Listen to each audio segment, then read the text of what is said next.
Myth number 6, giving holiness to animals. For example, believing cats are holy animals and having cats in the house brings angels, scares off jinns, and so on. Wallahi, I've seen this on Facebook.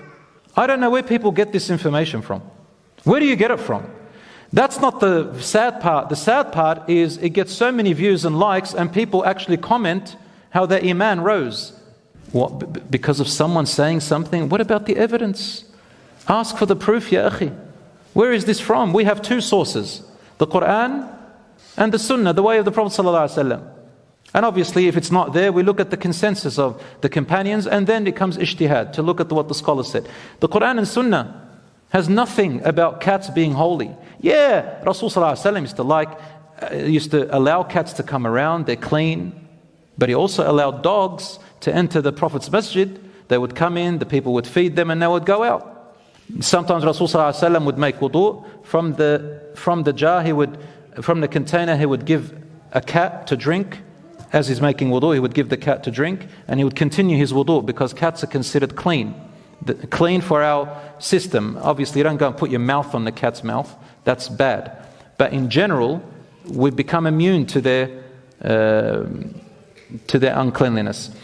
So brothers and sisters, there's nothing more holy about a cat. So please, brothers and sisters, don't just believe things without investigating.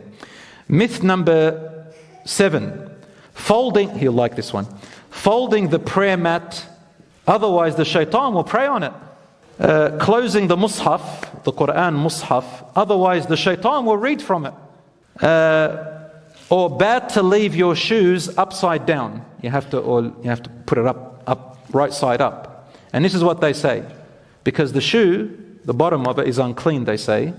And it's disrespectful because it's directed towards the angels in the sky and I don't know what. All of these are made up. There's nothing in Islam about that, but people make it creep in. Again, insecurities that make us feel we have to connect to something and as if we're doing something. Ya akhi, if the shayṭān will pray on my mat to Allah, I chuck a party. My shayṭān converting to Islam, please pray all you like. Shayṭān reading my Qur'an, woof, I would love that. The shayṭān converting, reciting the Qur'an, the shayṭān does the opposite. So do you understand what we're talking about? Myth number 8. Thinking that kissing the black rock that is in the Kaaba, for those of you who go to Hajj or Umrah, and touching the Kaaba blesses you somehow. Or giving special holiness or sacredness to the beads that you make dhikr on, the masbaha. Let me explain. The rock, the black rock itself, there is nothing special about you touching it. It will not do anything. The only reason you touch it is because the Prophet ﷺ touched it and kissed it. So it's out of practicing what Allah sent the Prophet to teach us. And why did he touch it and kiss it? It's a form of respect for where this rock came from. That's all it is. It's got nothing to do with holiness.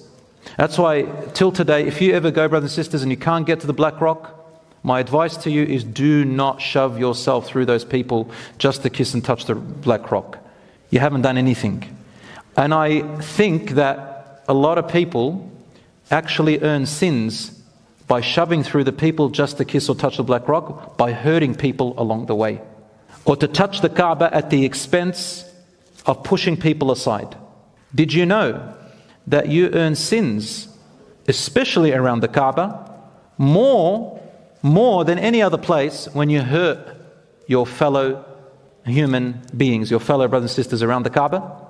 For the Prophet ﷺ stood up in Hajjat al-Wada', in the last sermon, in front of in Arafah, in Hajj, and he said, behold, the blood, the honor and dignity and the property of every Muslim is more sacred than this holy month we are in, than this land I am standing on, Arafat, than this holy sanctuary that we are in, meaning the Haram of Mecca or Mecca. The Muslim's blood, honor and wealth is more sacred than that, more than the Kaaba. Do you understand, brothers and sisters? So Islam is not you got to think up here, man. It's not about ritualistic, symbolic things that makes you something. No, it comes from within. And there's great purpose and meaning. Next, myth number 9. We'll keep going with these acts of worship. Wiping the brass fence surrounding the Prophet's grave, or a companion's grave, or a righteous person's grave, believing there is blessing in doing so. There is nothing in the Qur'an or in the entire seerah or sunnah of the Prophet ﷺ where he did something like that or told us to do something like that. I mean, if you want to touch the brass, that's the Saudi government. They made that brass, or whoever was before them. They built it. It's people who got brass from somewhere and they made it there. And then we're rubbing our hands on the brass. No, my dear brothers and sisters, this is not how blessings and loving the Prophet ﷺ is. If you love Allah and you love the Messenger, then follow what Allah said in the Qur'an. He says, قُلْ إِن كُنتُمْ تُحِبُّونَ اللَّهَ فَاتَّبِعُونِي يُحْبِبْكُمُ اللَّهُ وَيَغْفِرْ لَكُمْ ذُنُوبَكُمْ.